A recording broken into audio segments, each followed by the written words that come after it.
ओम नमस्ते। हम बात करेंगे भारत की। भारत टॉक्स में आपका स्वागत है। पूर्व में हमने जब बात की थी कि भारत विश्व गुरु कैसे बन सकता था, उसमें 3 मुद्दों पर हमने चर्चा किया था। प्रथम था प्रकृति की सुरक्षा को लेकर, जिस पर हमने अंतर्राष्ट्रीय पर्यावरण दिवस के दिन वीडियो शेयर किए थे, आप उसे देख सकते हैं। द्वितीय मुद्दा था कि वर्तमान की जो युवा पीढ़ी है उसकी मन स्थिति को समझते हुए कैसे उसे योग के मार्ग की तरफ अर्थात आध्यात्मिक दिशा की तरफ मोड़ा जा सके। आज तीसरे मुद्दे पर चर्चा करेंगे। आज हम चर्चा करेंगे कि वैश्विक स्तर पर जो वैश्विक प्रबुद्ध वैज्ञानिक लोग हैं, जिन प्रश्नों पर रुके हुए हैं सृष्टि और जीवन से संबंधित, उन प्रश्नों का समाधान यदि भारतीय लोगों के द्वारा की जा सके युक्ति और व्यवहारिकता के द्वारा, तो भारत विश्व गुरु के रूप में एक पहचान बना सकता है। क्योंकि गुरु की भूमिका होती है शंका का समाधान करना। सामने वाले की जो जिज्ञासा है उसकी मन स्थिति को समझते हुए उसके आधार पर आकर युक्ति और प्रामाणिकता व्यवहारिकता के द्वारा उसकी समस्या का, उसकी शंका का समाधान करें। तो आज हम चर्चा उसी पर करेंगे कि किन प्रश्नों पर रुकी है और किन उसका समाधान कैसे किया जा सकता है। लेकिन सबसे पहले एक विषय पर आज हम चर्चा करेंगे। आज हम चर्चा करेंगे विज्ञान तथा तकनीक में क्या अंतर है। इस संशय का निराकरण करना आवश्यक है, तभी आगे की चीज़ें समझ में आएंगी।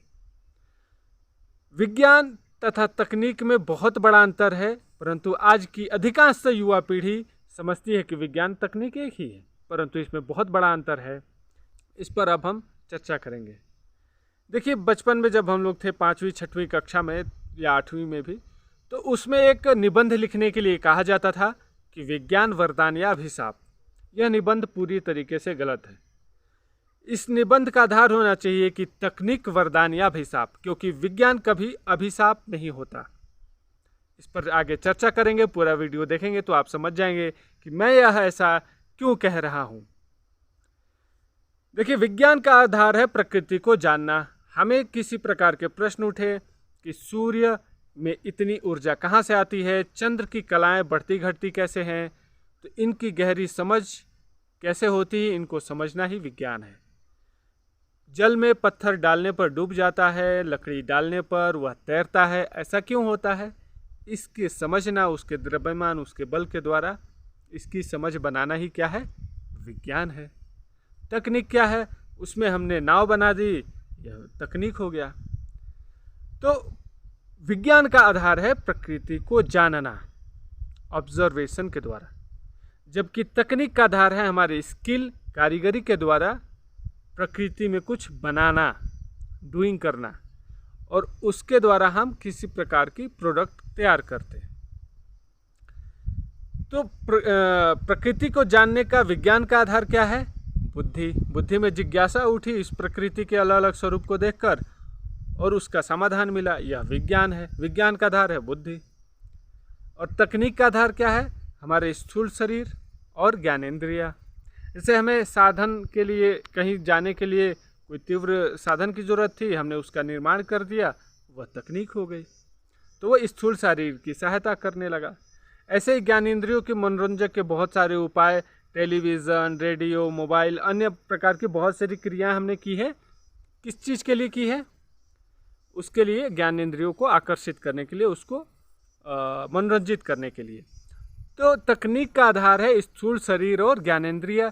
इसी कारण से तकनीक के प्रयोग से, यानी तकनीक में हम जितना ज़्यादा रहेंगे मन की चंचलता बढ़ेगी, जबकि विज्ञान का आधार बुद्धि है। इसीलिए विज्ञान के उपयोग से हमारे मन में स्थिरता आती है। तो ये बहुत बड़ा अंतर है विज्ञान तथा तकनीक में। अब विज्ञान का आधार है, विज्ञान के लिए किसी प्रयोगशाला की जरूरत नहीं है, विज्ञान के लिए किसी बड़े अर्थ प्रयोजन की जरूरत नहीं है। आप अपने आप में पर्याप्त हैं विज्ञान की गहरी समझ बनाने के लिए तथा उसकी गहरी समझ लोगों में विस्तारित करने के लिए। जबकि तकनीक का आधार है प्रोडक्ट, उसके लिए बहुत बड़े अर्थ प्रयोजन की जरूरत होगी, बहुत बड़े प्रयोगशाला की जरूरत होगी, और इसका आधार होगा बिजनेस, इंडस्ट्रीज। यदि आपकी ऐसे तकनीक है जिसका बिजनेस मॉडल नहीं बनाया जा सकता, तो वह तकनीक विलुप्त हो जाएगी। तकनीक समय की अपेक्षा में कार्य करता है, समय के प्रवाह के साथ चलता है, फिर विलुप्त हो जाता है। लेकिन विज्ञान शाश्वत नियम, जो प्रकृति का शाश्वत नियम है, जो कभी नहीं बदलता, यही विज्ञान है और इसी को ही सनातन कहते हैं।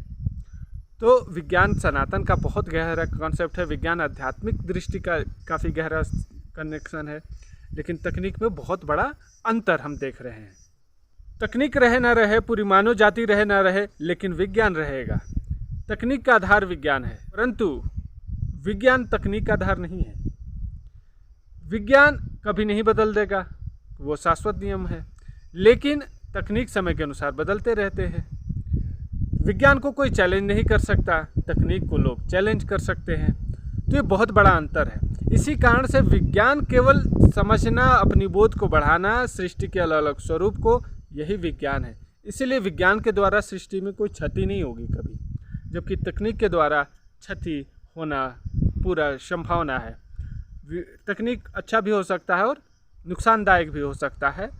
इसीलिए विज्ञान और तकनीक में अंतर है। इसीलिए हमने जो प्रारंभ में कहा था कि निबंध क्या होना चाहिए, विज्ञान वरदान या अभिशाप नहीं, बल्कि तकनीक वरदान या अभिशाप।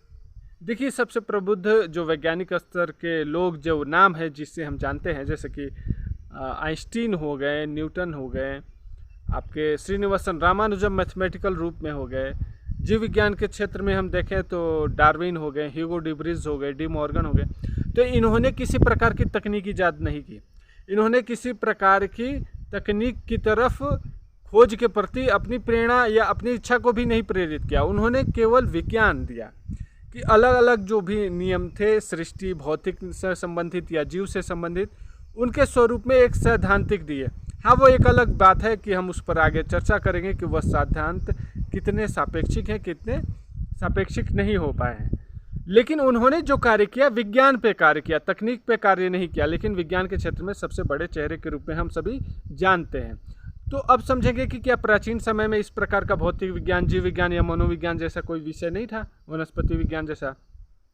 देखिए, पूर्व में इसको दर्शन कहा जाता था, ग्रीक क्षेत्र में इसको फिलॉसफी कहा जाता था। तो प्राचीन समय में इसको दर्शन के नाम से जाना जाता था। दर्शन के विषय में हमने एक वीडियो डाला था, आप उस पर देख सकते हैं, विस्तार से इसकी समझ बना सकते हैं। तो पहले इसको ही दर्शन कहा जाता था, जिसे आज हम विज्ञान के नाम से जानते हैं। तो ये बहुत बड़ा अंतर है। इसलिए हमारी जो हमारा जो आकर्षण है वह विज्ञान की तरफ होना चाहिए, न कि तकनीक की तरफ, क्योंकि विज्ञान से हमारे मन में स्थिरता आती है और तकनीक से हमारे मन में चंचलता आती है। तो ये बहुत बड़ा अंतर है। आगे और विस्तार से धीरे धीरे चीज़ों को समझते जाएंगे तो आपकी गहरी समझ बन जाएगी कि इसमें कितनी गहराई पे अंतर है। एक छोटे छोटे स्तर पर इसकी समझ बनने लगेगी। तब तक के लिए धन्यवाद। जय हिंद,